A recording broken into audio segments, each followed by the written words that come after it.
Good morning guys. Ngayong araw nga pala ay pupunta tayo ng casa para magpa-change oil. At bali kagabi nga pala nagsimba kami mag-asawa. Nagulat kami biglang may tumutulong tubig dito sa loob. At ipapacheck na rin natin mamaya pagdating sa casa guys. Samahan nyo ako. Yeah. At ayan yung sinasabi kong tumutulong. Yan yung part na yan.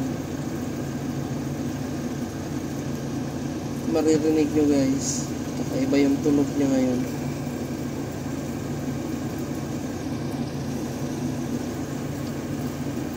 Hindi na rin pala nalilinis tong part na to, no? Kahit anong car wash. At inabutan na nga tayo guys ng ulan papuntang casa. Ang pagpapakarwas natin kahapon ay nasayang laang dahil umulan na naman ngayong araw ng Lunes.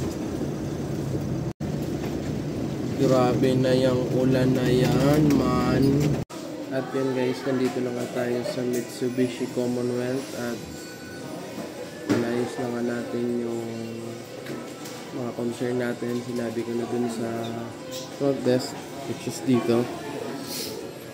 Kaya mamaya antayin na lang natin yung resulta ng PMS. At nagpaalam nga pala ako na baka pwedeng manood habang ginagawa yung ano.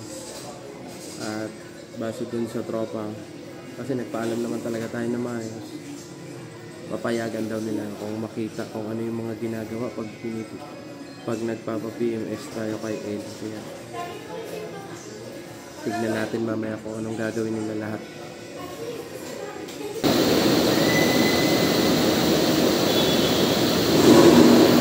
At ayan nga guys, binuksan na nila at i-change oil na ata to maya maya. Iyon, inangat na ang ating unit.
Para saan ba to?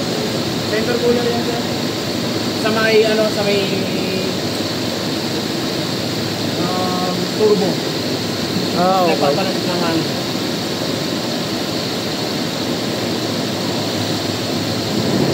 Kasi hindi ko na rin maano yung ano ng turbo eh. Baka dahil nga dyan. Mas nga. Kasi nung unang labas nito hanggang 5,000 km, ramdam ko pa rin yung ano ng turbo eh. Hindi sir, baka dyan kasi makasumisinaw na. Okay. Sa turbo pa kasi, pag suminaw kasi yan, parang Napalitan na yung ating oil filter ng bago. At i-change oil na rin. Dinidrain pa ng posto guys.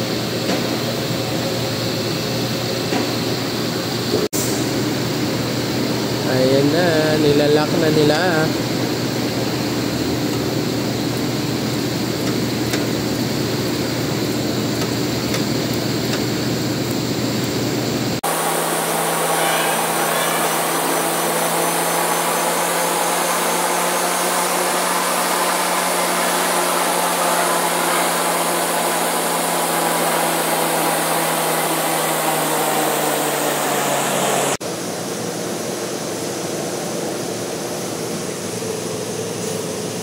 Change oil na.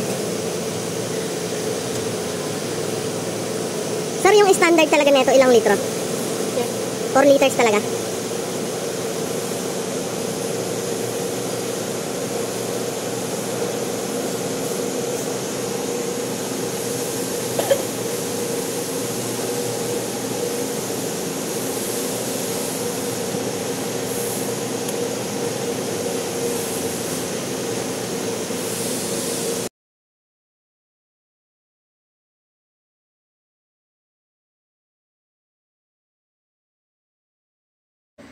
Guys, dahil 15,000 kilometer na yung tinatakbo natin, nagpa-proceed din pala ako dito ng service na decarb, yung decarbonize kasi medyo madumi na yung sa may exhaust natin. Ito yung papalitan niya. Pinalinis ko yung carbon deposit Kasi ano na yan? sa mine. Hindi, maliit yun eh. Maliit kasi yan eh.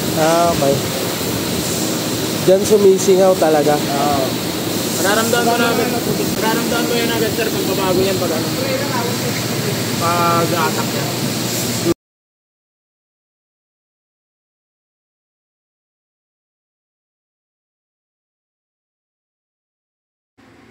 At yun nga guys, sinabi ni Sir Tirso dyan na yung intercooler natin sa mga may L-tring bago dyan, sakit daw talaga ng L3 yan, yung tumatagas ng onte yung parang langis dyan kasi nakakabit yan sa turbo yung intercooler na yan.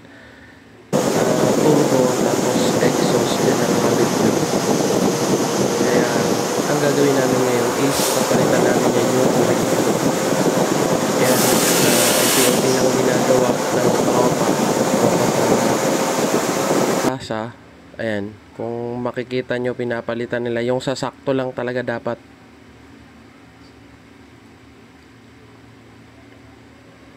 Yan yung pinapalitan namin. Kabilaan yan guys, papalitan nila para paglagay nyo ulit wala nang problema, wala nang sisingaw na langis dyan. Kasi daw yan ng bagong L3 yung Euro 4 natin. Euro 4 yung akin. Kaya kung ako sa inyo Pagdating doon, iyak ka. Pa-maintenance na kayo na Lungkot talaga. Lungkot yan. okay, mag-request kayo na baka pwedeng tignan nyo yung ginagawa para makita nyo rin yung gantong scenario. Papapalitan nyo rin. Lord, kinukulit na nga ako ng APC. Hindi ka na lang ako. Inayawan, bigla nagkaroon ng Yan APC. yung pinakita ko kanina.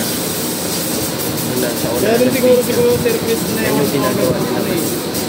Kasi sabi ko, Parang tumatagas na lang isa. wala pa akong David eh. Walang nagkaroon na. Hindi naman talaga siya totally tumatagas. Lagay mo nga. Bumabasa lang siya dun sa part na yan. Kaya pinagawa ko na ito. Balik na siya. Bago mo ilan ka sa, lagay mo muna yung dalawang bolt sa taas para palitan.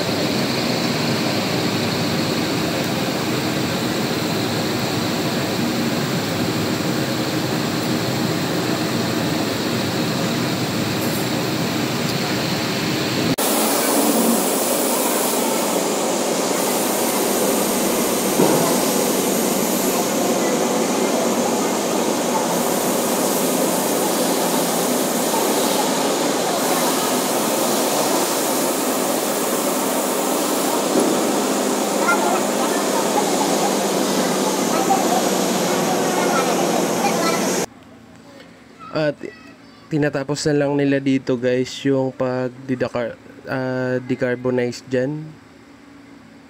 Kasi patapos na yung PMS natin dito.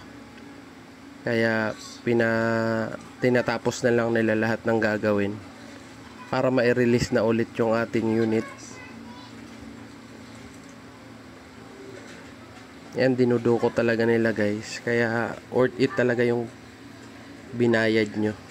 Magagawa talaga natin.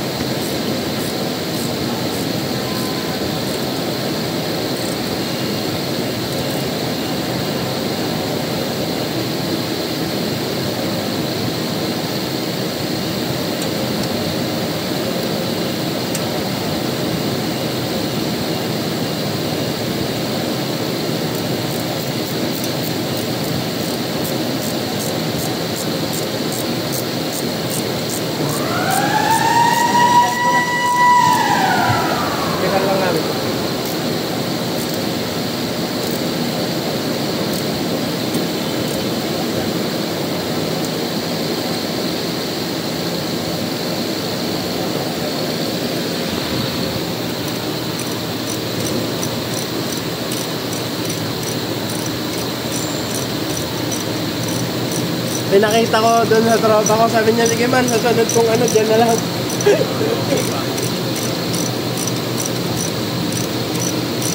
Gamit na gamit mo din ba yun? Sa tracking lang din. At ayun guys, tapos na tayong magpa-PMS dito sa may Mitsubishi Commonwealth. At nakita naman natin lahat-lahat ng ginawa nila. All goods naman lahat. Sobrang maraming salamat sa team ng Mitsubishi Commonwealth na talagang ipapakita nila sa iyo kung paano sila mag-alaga ng unit ng isang customer nila. Siguro kung i-rate ko, talagang 5 star sila sa akin. maraming salamat, sobrang galing, sobrang ganda ng ginawa nila sa unit natin. At sana sa mga kapwa kong naka L300 dyan, wag nating anuhin yung gastos, kasi aalagaan naman talaga ng kasa yung makina natin. Maraming sa akin na mga kapwa ko tracker na ba't ka pa nagpapa-PMS sa kasa, ang mahal-mahal, pwede naman sa labas. Hindi, yung inaano ko kasi dyan guys, maalagaan talaga sa kasa ng maayos yung makina natin. Kumbaga kung ano man yung masisirang mga piyesa dyan, may pwede tayong balikan, kasi nga palaging sa katulad ko, kada 5,000 kilometer, ngayon 15,000 kilometer na yung tinakbo, bali pang apat ko ng change oil ngayon kasi yung una 1,000, pangalawa 5,000, pangatlo 10,000, tapos ngayon 15,000 yung tinakbo ng ating L300. Syempre mas okay pa rin sa akin yung kasa, kasi katulad nung pang 5,000 kilometer, bali nasira yung bearing, nadama yung hub, nadama yung ng unit natin, nadama yung disc ng brake. Naibalik ko agad sa kanila, nakuha naman natin yung piyesang kapalit kasi nga under warranty pa.